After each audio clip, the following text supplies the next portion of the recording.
Pero primero vamos a ver algo muy interesante que es, pues bien, hay un montón de sustancias. Dijimos que hay hormonas, que eh, hay gases adentro del sistema nervioso central, como el óxido nítrico. La pregunta es, ¿cómo podemos definir qué es un neurotransmisor de qué no lo es? Pues bien, a lo largo de los años se han puesto algunos criterios para definir qué es un neurotransmisor. Y ahí vemos tres. Uno de ellos es que lo que nosotros decimos que es un neurotransmisor, esto puede sonar medio obvio, pero tiene que estar en el interior de la neurona presináptica. Nada puede ser un neurotransmisor si no está ahí adentro. Y recuerden algunos de los pasos que describimos en la primera parte de la clase. Todos los neurotransmisores son liberados cuando llega un potencial de acción a la neurona presináptica y ese potencial de acción abre canales de calcio. Es decir, que si yo, por ejemplo, inhibo la funcionalidad de calcio, la liberación de calcio en la neurona y aún así hay un transmisor que se está una sustancia que yo le digo que es transmisor que se está liberando, esa sustancia no es un neurotransmisor. Por lo tanto, la sustancia debe ser liberada en función de la presentación de un potencial de acción y de la activación consecuente de canales de calcio. Y una vez que se liberó, y aquí va el tercer criterio, debe activar receptores, proteínas receptoras que están en la membrana postsináptica. Esos son los tres grandes requisitos para que una sustancia determinada sea un neurotransmisor. Retomemos también otro elemento que vimos antes. Los tipos de receptores son dos. Hay receptores ionotrópicos, es decir, que una vez que se activa la proteína receptora, al ladito tiene un canal iónico formado por varias proteínas que se agrupan entre sí espalda contra espalda y forman un canal, y ese canal se abre o se cierra en función de la activación del receptor. Esos son los receptores ionotrópicos. O viceversa, el receptor no está asociado directamente a un canal iónico, sino que está asociado a una proteína G, la cual activa varios mensajeros intermedios que en última instancia, y a poner la mano como marcando eso, activa un canal iónico, ionotrópicos y metabotrópicos. Con esta información en mano, pasemos a ver los principales neurotransmisores.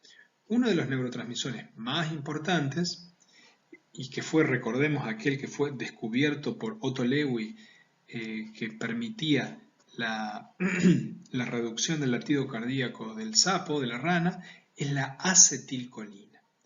La acetilcolina está en varias partes muy relevantes del cuerpo, por ejemplo en la placa neuromuscular. Este movimiento que estoy haciendo aquí yo me lo permite, o no sé si me lo permite, pero un elemento sí, necesario para que yo realice ese movimiento es un mensajero químico que inhibe y relaja los músculos de mi brazo, de mi mano y en última instancia lo que me permite mover los dedos. La placa neuromuscular, la comunicación entre nervios que salen, los nervios espinales, que en última instancia de motores que salen de la médula, y la placa neuromuscular está ligada por este mensajero químico que es la acetilcolina. También está en el sistema nervioso autónomo. Por eso estuvimos viendo que el latido cardíaco se reduce cuando el nervio vago se activa e inhibe.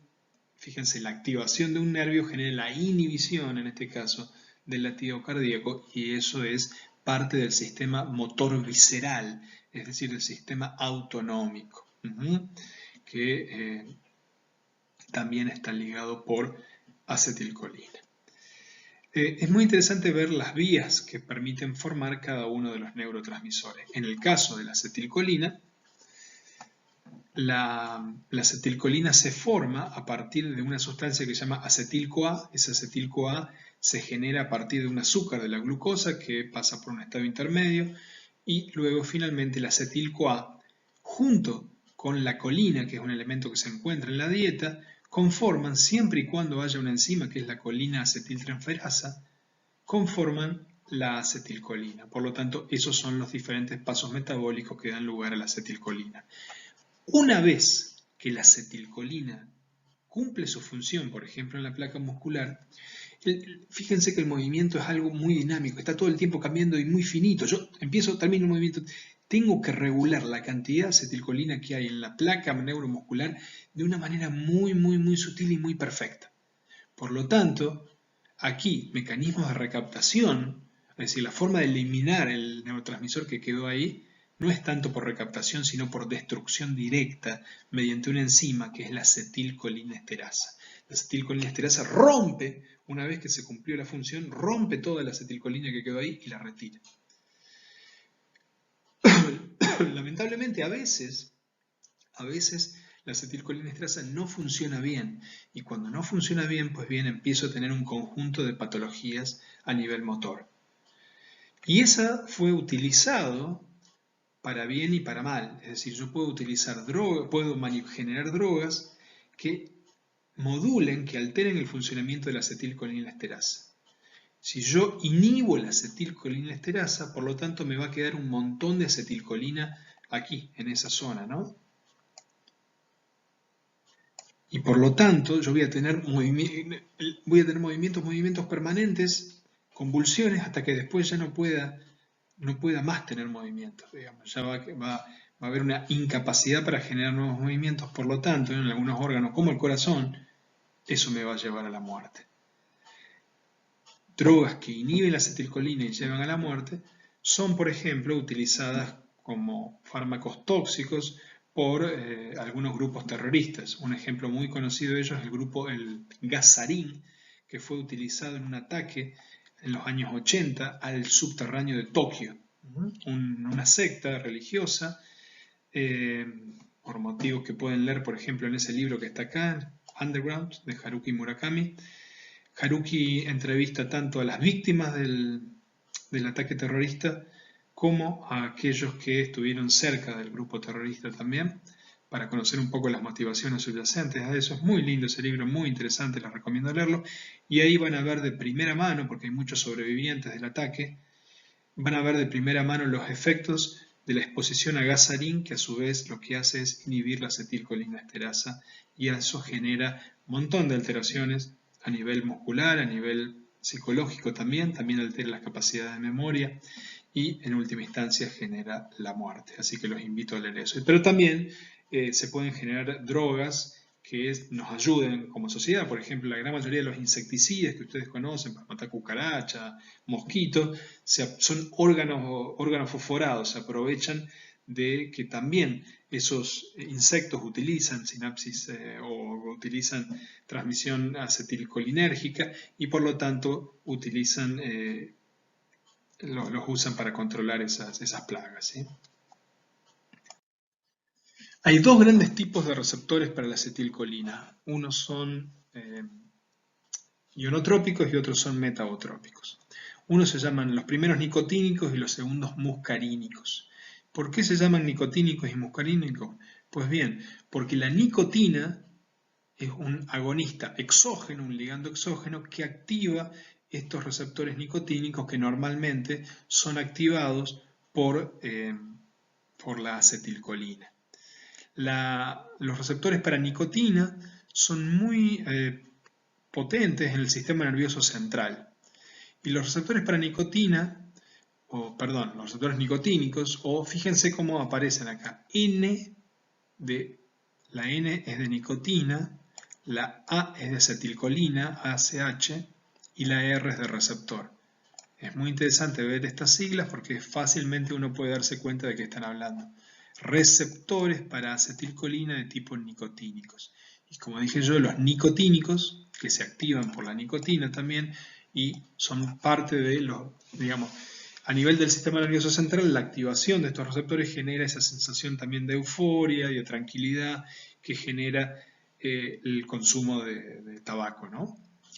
Y los receptores nicotínicos son ionotrópicos y están formados estos receptores por 1, 2, 3, 4, 5 proteínas. Esas 5 proteínas acá es como si los miráramos de arriba, esas proteínas, ¿ven? Y acá como si las viéramos de costado. Esas 5 proteínas son proteínas transmembrana que atraviesan la membrana plasmática y, como yo lo dije varias veces, se juntan unas contra otras, espalda con espalda, cola con cola, y lo que hacen es armar un poro, un canal. Un canal que está normalmente cerrado, pero cuando es activado por la acetilcolina o la nicotina, se abre y permite el paso de iones. esto que estamos viendo, este pentámero, 3, 4, 5, dije, este pentámero es típico de los receptores ionotrópicos. La gran mayoría de receptores ionotrópicos que vamos a ver se forman de esta manera. 1, 2, 3 como mínimo, 4, 5, hasta 6 proteínas transmembrana que se juntan así una espalda contra espalda y configuran el canal al medio.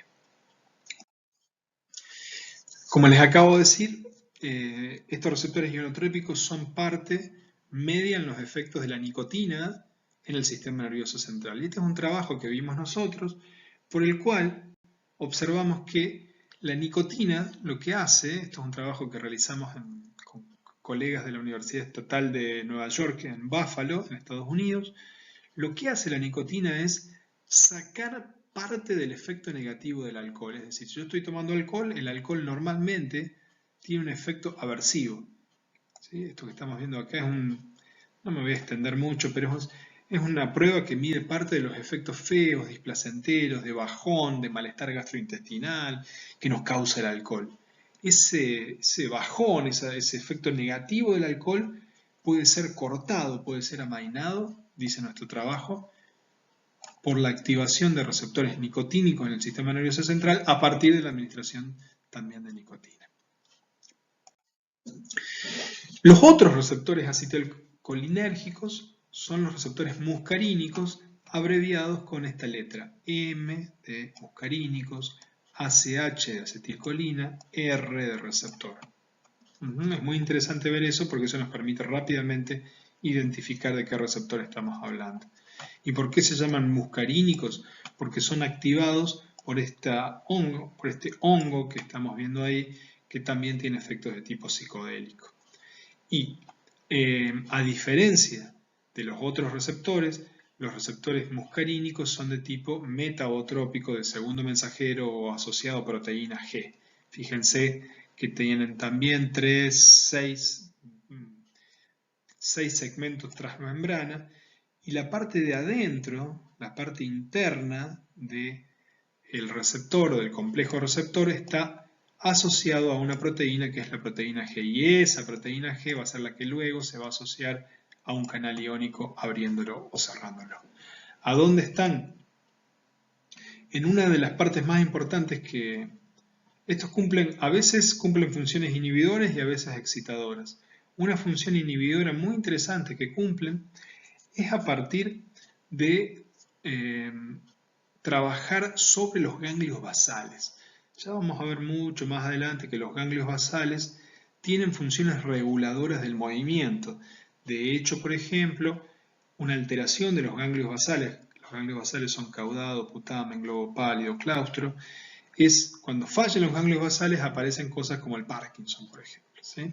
Pues bien, una de las funciones de los receptores de tipo muscarínico es modular, inhibiendo la actividad de los ganglios basales y por lo tanto trabajar en mecanismos de regulación motora.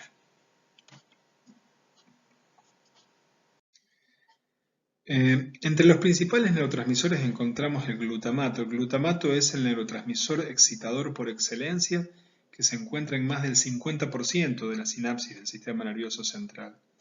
El glutamato a su vez tiene 3 grandes tipos de receptores ionotrópicos, es decir, que están asociados a canales iónicos, que son los receptores NMDA, AMPA y kainato. La excitación de NMDA causa una excitación o una activación de menor intensidad pero de más larga duración, a diferencia del receptor AMPA, que es una intensidad de muy alta intensidad pero de menor duración. A su vez, la actividad del receptor NMDA es muy interesante, que es el más conocido y el más utilizado porque tiene, por ejemplo, participa en procesos de memoria y de aprendizaje, participa en algo que se llama potenciación a largo plazo, que es aparentemente una de las bases moleculares de la memoria de largo plazo, y todo esto está relacionado con un funcionamiento muy particular por el cual, para activarse y permitir la apertura del canal iónico que estamos viendo aquí, que está asociado, necesita no solo de glutamato, sino que también necesita de la depolarización de la neurona. Cuando la neurona está, normalmente cuando está hiperpolarizado el canal iónico asociado a NMDA, está bloqueado por un tapón de magnesio. Cuando la neurona se depolariza, y a su vez hay glutamato, el tapón se sale y el glutamato activa el canal iónico y permite la entrada, por ejemplo, de sodio y de potasio y a veces la salida de calcio. Guardemos esto en la memoria porque vamos a ver qué pasa cuando por ahí el receptor NMDA funciona demasiado mal o es hiperactivado por noxas o por toxinas. ¿Qué pasa cuando hay demasiada entrada de calcio, particularmente en la célula? Eso lo vamos a ver en la próxima filmina con un proceso denominado excitotoxicidad.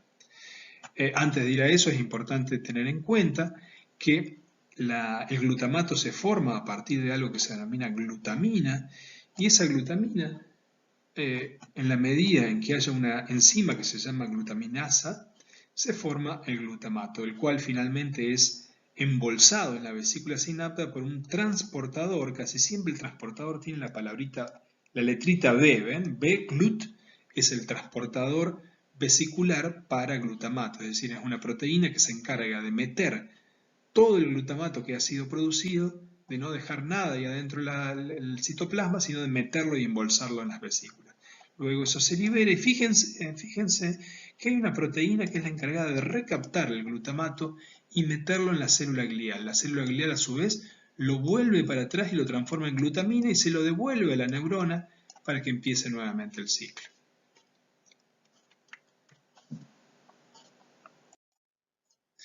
El glutamato en general es muy importante, como acabamos de mencionar, para gran parte de los procesos del sistema nervioso central, pero también puede generar excitotoxicidad.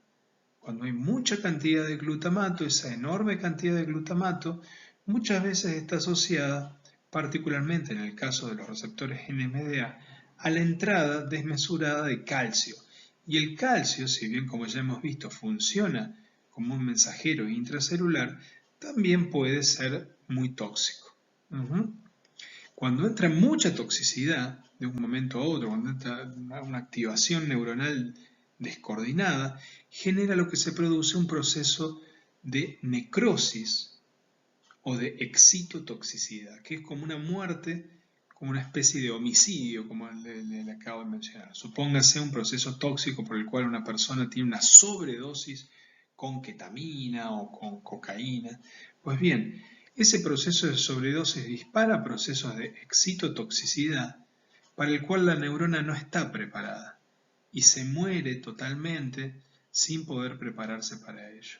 Si yo en ese momento hago un proceso detenido, ¿cómo se miden las neuronas muertas en el sistema nervioso central? Mediante algunas técnicas de visualización que son diferentes de las técnicas de visualización que habíamos visto antes, ya sea con Miser o con Golgi. Utilizamos una técnica que se denomina de plata, y lo que podemos ver ahí, podemos ver la neurona como está acá arriba en su totalidad. Esta es una neurona multipolar y ahí podemos ver el cuerpo bien negro y todos los procesos dendríticos. Este proceso de muerte celular que acabo de mencionar es muy diferente de la denominada apoptosis. La apoptosis es la denominada muerte celular programada, que puede darse por diferentes motivos. A veces las neuronas necesitan morir para ser reemplazadas por otra. A veces hay alteraciones en la homeostasis del sistema nervioso, ya sea por falta de nutrientes o alteraciones térmicas, que indican que ciertas neuronas son como dirigidas o targeteadas para que mueran. Ese proceso de muerte celular programada es muy prolijo, llamémosle. Y cuando eso pasa es como que la neurona poco a poco se va muriendo, las prolongaciones se retraen y va formando esa nubecita que están viendo aquí. Cada uno de esos puntitos que ven ahí formaban parte antes de los mismos procesos que ven ahí. Pero como la muerte celular fue programada, primero se fueron como rompiendo entre sí, se formó esa nubecita que están viendo ahí y finalmente se van contrayendo y acercando al núcleo. Eso es el proceso de apoptosis, que sería más el equivalente en las células de un suicidio. Y en general esto tiene que ver con alteraciones, con muchas cosas, pero un proceso de excitotoxicidad está ligado a la activación repetida y excesiva de glutamato y el consiguiente ingreso de calcio. Si el glutamato era el principal neurotransmisor excitador, GABA, que está mal escrito acá, ¿no? Está GLABA, pero es GABA, y glicina son los principales neurotransmisores inhibidores. GABA particularmente trabaja a nivel del sistema nervioso central, en tanto, está bien, del cerebro propiamente dicho, en tanto que glicina está particularmente en la médula. ¿Sí? Todos estos median procesos de inhibición. Por ejemplo, y ya lo vamos a ver a continuación, gran parte de los efectos sedativos, inhibitorios y de borrachera asociados al consumo de alcohol están ligados a la activación de receptores GABA. Y fíjense que hay varios tipos de receptores GABA, A, B y C. Los A y los C son ionotrópicos y están asociados a un canal iónico. Los B son metabotrópicos o están asociados a proteína G. Y particularmente el alcohol activa receptores GABA-A. Y el receptor GABA-A sigue la misma forma, esta misma arquitectura de esta estructura de 5 o 6 proteínas que se juntan espalda contra espalda, y hay diferentes unidades, ¿no? Dentro de las proteínas hay unidades alfa, beta, épsilon, se juntan y arman este canal iónico. Y, por ejemplo, ¿se acuerdan cuando en el glutamato decíamos que el canal iónico del receptor NMDA permitía la entrada de sodio y también de calcio? Pues bien, cuando se abre el canal de GABA o de glicina, deja entrar cloro. Y el cloro, acuérdense que es Cl-, es negativo.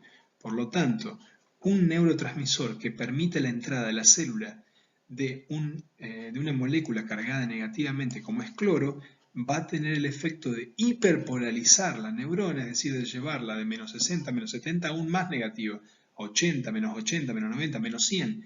Y por lo tanto la va a hiperpolarizar y por lo tanto la va a hacer más difícil que se excite. Por lo tanto, GABA y glicina son neurotransmisores inhibitorios. Dentro del canal iónico GABA-A, que es el más conocido, hay sectores que reaccionan no solamente a GABA, es decir, al ligando endógeno, sino que también reaccionan a agonistas. Recuerden que los agonistas o ligandos exógenos eran sustancias que no están normalmente en el cerebro, que nos las metemos nosotros, pero que mimetizan las acciones del ligando endógeno. Benzodiazepinas, barbitúricos, corticosteroides, anestésicos, son todas drogas de uso terapéutico. Las benzo son característicamente las drogas que se recetan para para permitir bajar la ansiedad o inducir sueño. El alcohol es una droga psicoactiva. Fíjense aquí este maridaje que hay entre estos sistemas biológicos innatos con sus ligandos propios, internos, pero que también pueden ser activados exógenamente por drogas, ¿no? En relación a cómo se genera esto, en realidad el GABA se forma a partir del glutamato, ¿sí? La glucosa deriva en glutamato y el glutamato, a partir de una serie de enzimas que, como es el ácido glutámico de carboxilasa y otras más, termina generando el GABA, el cual es a su vez metido por un transportador en las vesículas y ahí es mandado al espacio sináptico e interactúa con proteínas receptoras postsinápticas. Les recuerdo nuevamente, lo que estamos viendo aquí es la base de acción de muchas drogas, como es el caso del alcohol. El alcohol tiene un efecto bifásico, es decir, cuando estamos tomando inicialmente el alcohol y tiene estos efectos de activación, de euforia, de activación motora, predominan sistemas como el alcohol activa sistemas como dopamina, por ejemplo. Sin embargo, a medida que los niveles de alcohol en sangre se van haciendo más fuertes, se generan sedación, se generan incoordinación motora y estos efectos que estamos viendo acá son los que son causados por la activación del receptor GABA-A. Hasta que finalmente se genera la inducción de sueño, que también tiene que ver con la activación del receptor GABA-A. Es interesante notar que adolescentes y adultos tienen diferente balance de la activación del alcohol de estos neurotransmisores. En el caso de los adolescentes hay más activación dopaminérgica y menos activación GABAérgica. lo que puede facilitar que los efectos eufóricos del alcohol sean más elevados en los adolescentes y a su vez que estos sean menos sensibles a los efectos sedativos. Y por lo tanto, que estas diferencias ontogenéticas en la activación de los receptores, en este caso de los receptores GABA y dopamina, favorezcan el mayor consumo de alcohol en los adolescentes. Pasamos ahora a lo que denominadas aminas biógenas. Las aminas biógenas son las denominadas dopamina, adrenalina, noradrenalina, serotonina e histamina. Y estas son unas sustancias muy importantes porque regulan no tanto activación o inhibición, sino procesos más complejos. Regulan nuestro estado de ánimo, nuestro tono emocional, nuestro interés sexual, nuestra predisposición a tener conductas de apego con la pareja, de apego con nuestros hijos, es decir, conductas más relevantes psicológicamente, la atención, cuán atentos estamos, si estamos muy caídos, que no parecemos prestar atención, todos estos fenómenos más sutiles en cierto sentido, más dinámicos y fluidos, están regulados por las aminas biógenas. Las aminas biógenas siguen todas un canal bastante, excepto la noradrenalina, perdón, o sí, creo que sí, la histamina, por ejemplo, pero la gran mayoría siguen un camino común, que es que empiezan a partir de la tirosina. Esta sustancia, que es la tirosina, es metabolizada a partir de una enzima que es la tiroxina hidroxilasa, que es una enzima de paso limitante, es decir, la cantidad de tiroxina hidroxilasa que tengamos regula la cantidad de estos neurotransmisores que tengamos. Tirosina en presencia de la enzima tiroxina hidroxilasa genera algo que se llama DOPA. La DOPA, a su vez, en presencia de la DOPA decarboxilasa, genera la dopamina. Fíjense que en el caso de personas que tienen enfermedad de Parkinson, que es una enfermedad asociada a la deficiencia dopaminérgica, no se les da directamente dopamina, sino que se les da DOPA, de manera tal que puedan producir mayor cantidad de dopamina. A su vez, la dopamina en presencia de la dopamina beta hidroxilasa genera noradrenalina, también conocida como norepinefrina, que en última instancia termina produciendo epinefrina. Es decir, hay una vía de producción de estos neurotransmisores. Independientemente de cómo se produzcan, hay diferentes partes del cerebro que son como los centros productores de cada una de estas sustancias. En el caso de la dopamina hay diferentes vías dopaminérgicas. Una de las más importantes, o hay dos muy importantes. Una es la que empieza a nivel de la sustancia negra. La sustancia negra, conocida por ser negra, y es negra porque justamente tiene neuronas que producen dopamina, está en el mesencéfalo. El mesencéfalo es una parte del tronco cerebral y a partir de ahí manda axones al cuerpo estriado y tiene marcadas conexiones y comunicaciones con los ganglios de la base. Nosotros dijimos que los ganglios de la base, a su vez, regulan todo lo que tiene que ver con la fluidez del movimiento, la retroalimentación, nuestra capacidad para retroalimentar nuestra capacidad motora, en fin, un montón de elementos, la iniciación y el parate de los movimientos. Por lo tanto, cuando hay fallas en esos ganglios de la base y en ese cuerpo estriado, hay fallas en estas acciones motoras.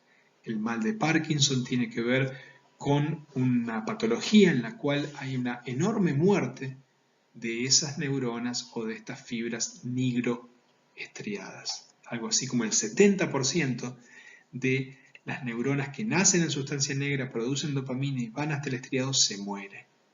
Por eso la vía o la manera de tratar de reemplazar a estas neuronas es dar DOPA o algo parecido, que es la L-DOPA, para fabricar exógenamente o básicamente a partir de L-DOPA dopamina. Otra vía muy relevante nace en algo que se llama área tegmental ventral, que también está en el tronco cerebral, y esa área tegmental ventral va a pasar por toda la zona ventral límbica y va a terminar en el área prefrontal, que es un área involucrada en el planeamiento, regulación de la acción, también regulación emocional de la acción. Esta área es un área muy relevante para todos los procesos de refuerzo y de recompensa inducidos por las drogas de abuso. La gran mayoría de drogas de abuso, como cocaína, marihuana, anfetamina, participan activando directa o indirectamente receptores dopaminérgicos de esta vía que surge en área tegmental ventral y termina en el área prefrontal, que se llama mesocorticolímbica. La primera es nigroestriatal o nigroestriada, la segunda es mesocorticolímbica. En cambio, la noradrenalina es una sustancia que participa de muchos procesos diferentes, pero uno de ellos es que, como baña casi todas las partes del cerebro, proporciona un estado de activación. Fíjense que a nivel del sistema nervioso periférico, la noradrenalina participa marcadamente de todo lo que tiene que ver con activación del sistema nervioso simpático, que es el que nos prepara para la acción, para la respuesta del estrés.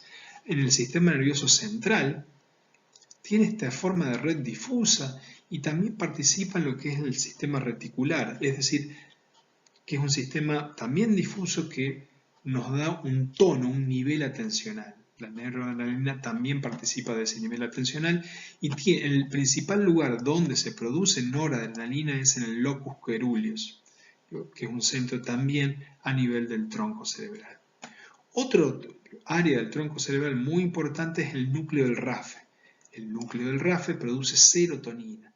La serotonina participa principalmente en la regulación de la función del sueño, de la regulación del sueño, de los procesos de regulación del estado del ánimo. Ya dijimos que una baja en los niveles de serotonina usualmente está asociado a un mayor nivel de depresión, a una alteración del estado del ánimo. Como ya dijimos, todo lo que acabamos de mencionar es pasible de ser modificado farmacológicamente. Yo puedo producir drogas que generen que haya más dopamina, menos dopamina. Puedo bloquear la función dopaminérgica si creo que la función dopaminérgica está asociada, por ejemplo, a psicosis, que se sabe que es así.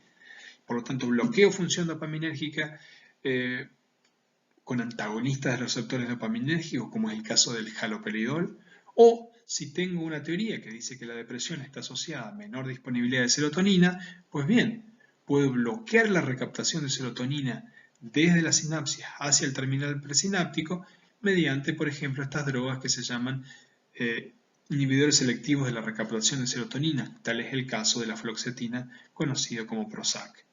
Ya hablamos del caso de la L-Dopa. Si yo sé que el Parkinson está asociado a déficit dopaminérgico, pues bien, qué mejor que proveer un precursor de la dopamina para que haya mayor cantidad de dopamina circulante. Cada una de estas drogas tiene obviamente efectos colaterales, pero en general son muy interesantes para tratar de reducir sintomatológicamente las patologías que acabo de mencionar.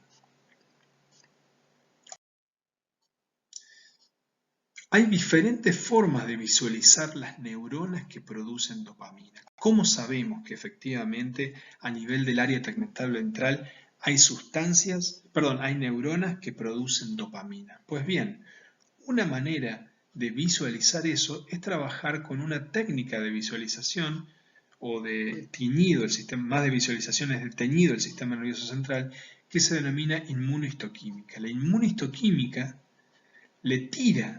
tiramos sobre el tejido cerebral un anticuerpo que reconoce a las células que producen, en este caso, dopamina. Pero no importa, puede ser cualquier proteína que uno esté interesado en ver. Estos anticuerpos se creen, entre comillas, que la dopamina es un cuerpo extraño, es un virus o algo que está amenazando el sistema inmune. Por lo tanto, estos anticuerpos se van a pegar a todas las células que produzcan dopamina. Este primer anticuerpo va a ser invisible, por lo que voy a necesitar pegar un segundo anticuerpo que se pega al primero, y este segundo anticuerpo sí va a tener como una banderita, como un fluoróforo, que emite luz.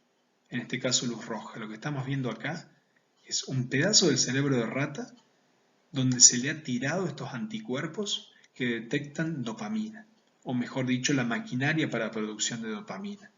Detectan tiroxina hidroxilasa, que ya vimos que es el primer paso limitante en la generación de dopamina. Y por lo tanto, cada uno de estos puntos rojos son cuerpos neuronales que producen dopamina. Lo que acabo de mencionar es una de las técnicas de visualización del sistema nervioso central, que es la inmunistoquímica, que nos permite ver la maquinaria biológica que posee cada neurona. Nos permite teñir contra neuronas que produzcan dopamina, serotonina, lo que sea.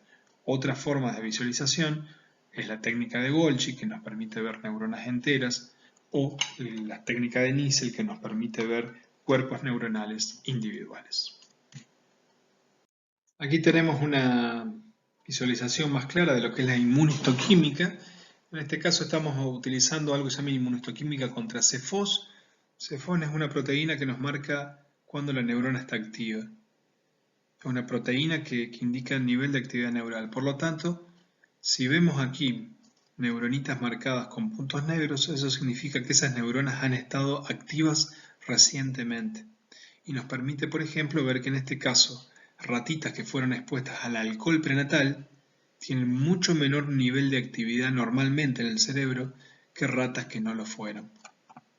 Y todo ese proceso se permite a partir de activar ese anticuerpo que se pega a la proteína objetivo, que lo estamos viendo aquí, ese proceso, y ese anticuerpo primario no es visible a los ojos, sino que necesita un segundo anticuerpo, y ese segundo anticuerpo termina echando luz, en este caso luz negra, y cada lucecita negra que vemos ahí es una neurona que posee esta proteína, que es de nuevo este indicador de actividad neural. Recordemos que aparte de los transmisores de molécula pequeña, como la dopamina, el glutamato, el GABA, había también otros transmisores de molécula grande que la gran mayoría de ellos eran transmisores que se llamaban peptídicos, porque eran cadenas muy grandes de aminoácidos, hasta 30 o 40 aminoácidos, ¿sí?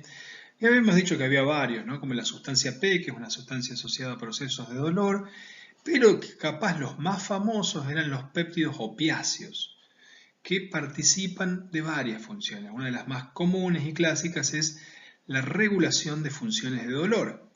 Los ligandos exógenos, como la morfina de los receptores opiáceos mu, está asociado a una marcada reducción del dolor y también a inducción de sueño, y también a inducción de una marcada sensación de placer, de recompensa y de bienestar que hace que los opiáceos tengan una alta capacidad adictiva.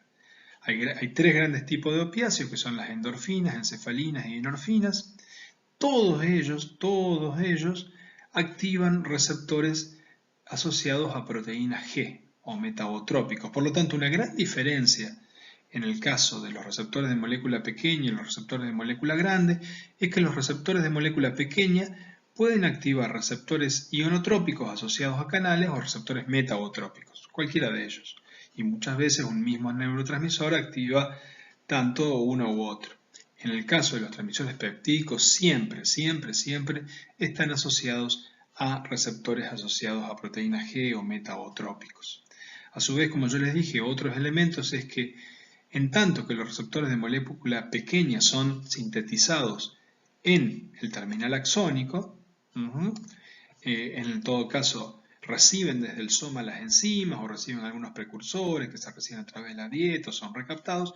En el caso de los transmisores peptídicos, todo el aminoácido, todo es sintetizado en el cuerpo celular y después viaja, así armado como está, hasta el cuerpo, hasta el terminal axónico, y ahí se termina de cortar. De a poco se va cortando ese gran aminoácido inicial que, recordemos, yo lo había nombrado, por ejemplo, en el caso de la dinorfina, que es un neurotransmisor asociado a procesos de estrés, se genera un propéptido que es pre-pro-dinorfina. Pre y pro no son biológicamente activos, sino que tienen que ver con la generación de este péptido. Así que por lo tanto va a haber un momento en que se va cortando el pro, hasta que finalmente queda solamente la dinorfina, que es el principio activo que es finalmente metido en la vesícula y largado al espacio sináptico.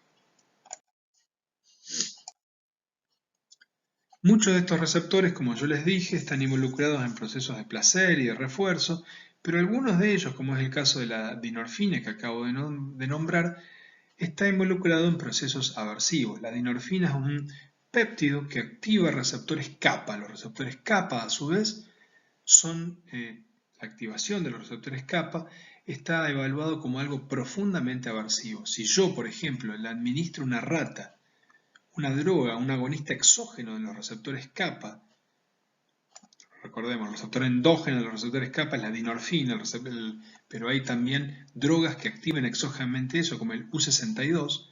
Le doy U62 a una rata y lo pongo en una caja con características distintivas, por ejemplo, una caja con líneas rojas y blancas verticales, y otro día lo pongo en una caja con cuadrados rojos y blancos, es decir, la caja esta y esta son totalmente diferentes, luego de unos días le doy a elegir en qué caja preferís estar, la rata, a diferencia de lo que pasa acá, va a elegir evitar estar cerca del sector donde recibió el U62. Fíjense esto, una rata control pasa unos 60 segundos por minuto cerca o en la caja donde recibió nada, solamente vehículo, donde no recibió nada.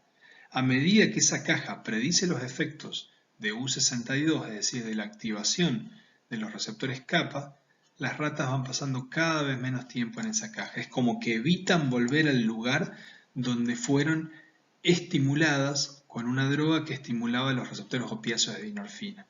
Fíjense que a diferencia de otros receptores de opiáceos que son activados por morfina u otros opiáceos, los efectos son muy lindos y muy positivos, la estimulación de los receptores opiáceos kappa por este péptido de dinorfina es marcadamente aversiva.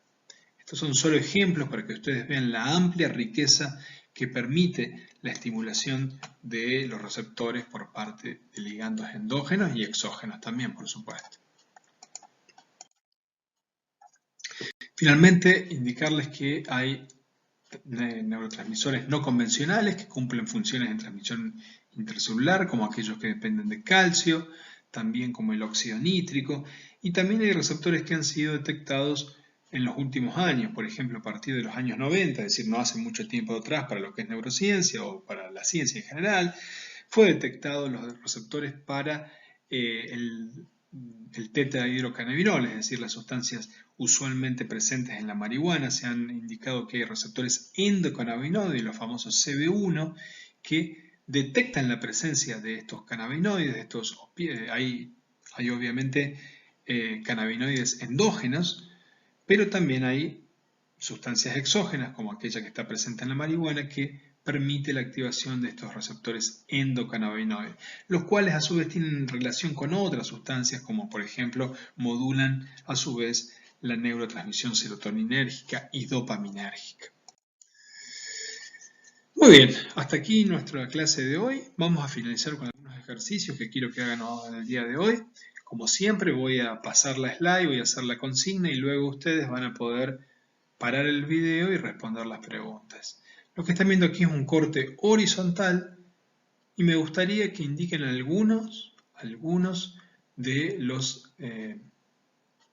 las estructuras que están viendo ahí. Las estructuras que están viendo ahí, las más relevantes, tienen que ver con los ganglios de la base. Caudado, que está, como siempre yo digo, al lado del ventrículo, y en forma más lateral tenemos putamen, y tenemos globo pálido, que está dividido en dos secciones, lateral y medial. La unión de estas cosas configura el núcleo lentiforme. Separando todo esto del resto del cerebro y la corteza está el claustro. Y la estructura gris muy grandota que está aquí al lado del ventrículo es el tálamo. Ahora podemos nombrar las diferentes partes de la célula. Indiquen ustedes, por favor, qué son todas esas flechitas. Tenemos el axón, que ya vimos que es por donde se desplaza el potencial de acción, que a su vez está cortado por la vaina de mielina que permite que el potencial de acción se desarrolle así, en forma saltatoria, es decir, estos pedacitos de mielina se llaman nódulos de Rambier hasta llegar al terminal axónico. Pongámosle ahora nombres a las diferentes partes de la médula. Ese corte de médula que estamos viendo ahí, si bien aquí lo vemos en blanco, todo esto sería la sustancia gris, debería estar así, ¿no? Gris o negro. Pongámosle ahora nombre a esas diferentes partes que estamos viendo ahí. Ahí lo vemos un poco más chico para que se vean los nombres. Estos son los principales vías de tipo ascendente. El fascículo grácil y cuneiforme llevan información somatotrópica de sensaciones. Luego, las principales vías ascendentes son los tractos córtico-espinales laterales que vienen desde la corteza motora. La última actividad es llenar cada uno de los pasos de la transmisión sináptica. Ahí los vemos llenos. Recordemos lo más importante, la llegada del potencial de acción, la apertura de los canales de calcio que hace el anclaje de las vesículas liberan el neurotransmisor al espacio sináptico, eso estimula los receptores que pueden ser ionotrópicos o metabotrópicos, y finalmente el receptor es recaptado por la glía, recaptado por la neurona o destruido por enzimas como la acetilcolinesterasa en el caso de la acetilcolina.